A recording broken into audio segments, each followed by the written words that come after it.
Hi friends, welcome to bhuvi food world. முட்டை குழம்பு எப்படி செய்யலாம்னு பார்க்கலாம்.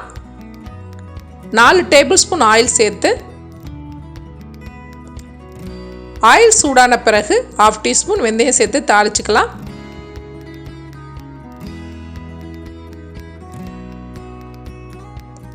வெந்தயம் பொரிஞ்சு வர ஸ்டேஜில் 1 டீஸ்பூன் ஜீரகம் சேர்த்துக்கோங்க. 1/2 டீஸ்பூன் சோம்பு சேர்த்துக்கோங்க.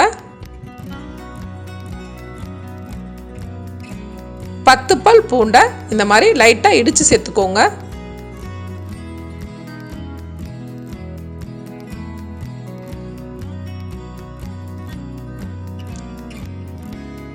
பூண்டு லைட்டாக வதங்கின பிறகு 15 சின்ன வெங்காயத்தை பொடியாக கட் பண்ணி சேர்த்துக்கோங்க.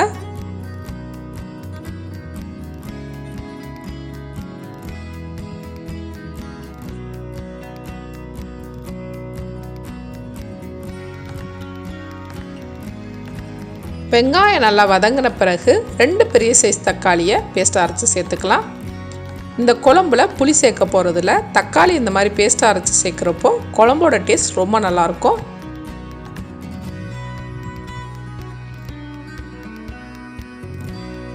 கருவேப்பிலை சேர்த்துக்கலாம்.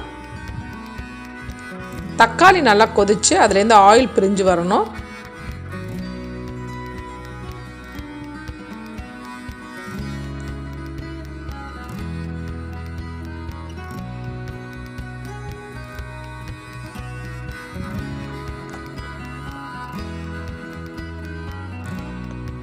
தக்காளி நல்லா கொதிச்சிருச்சு. இந்த ஸ்டேஜில் தேவையான மசாலா சேர்த்துக்கலாம். 2 டீஸ்பூன் மல்லித்தூள்,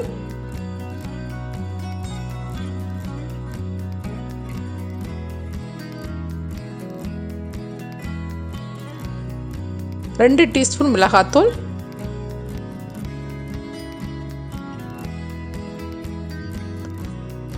1/4 டீஸ்பூன் மஞ்சத்தூள் சேர்த்து மசாலா எல்லாத்தையும் ஆயிலே நல்லா வதக்கி விட்டுக்கலாம்.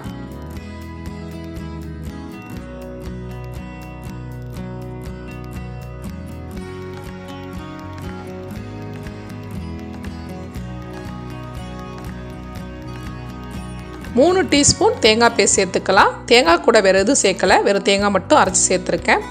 தேங்காய் பேஸ்ட் சேர்த்து அதையும் நல்லா வதக்கி விட்டுக்கலாம்.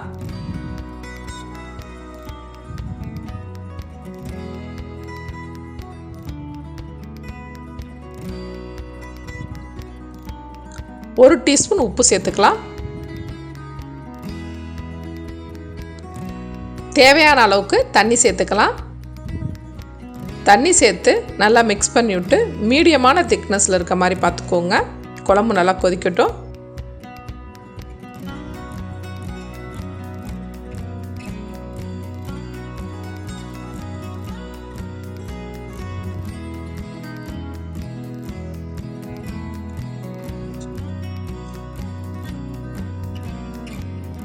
குழம்பு நல்லா கொதித்து வந்த பிறகு அடுப்பை சிம்மில் வச்சுட்டு முட்டை சேர்த்துக்கோங்க.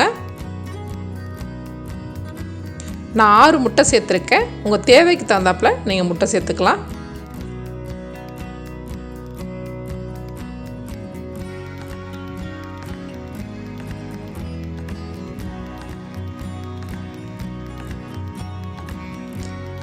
முட்டை சேர்த்த பிறகு அடுப்பை சிம்மில் வச்சு மூடி போட்டு 5 நிமிஷம் வேக விட்டுக்கோங்க.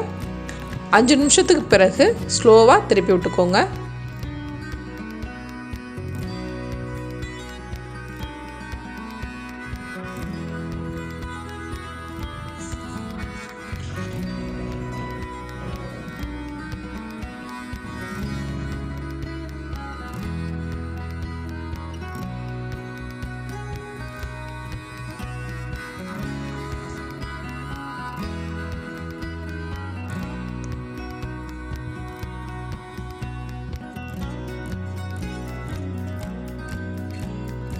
திருப்பி விட்ட பிறகு திரும்பவும் ஒரு 5 நிமிஷம் மூடி போட்டு சிம்மில் வச்சு வேக வச்சுக்கோங்க.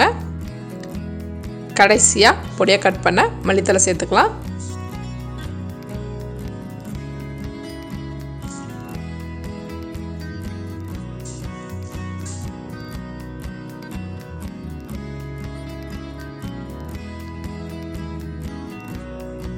டேஸ்டான முட்டை குழம்பு ரெடி.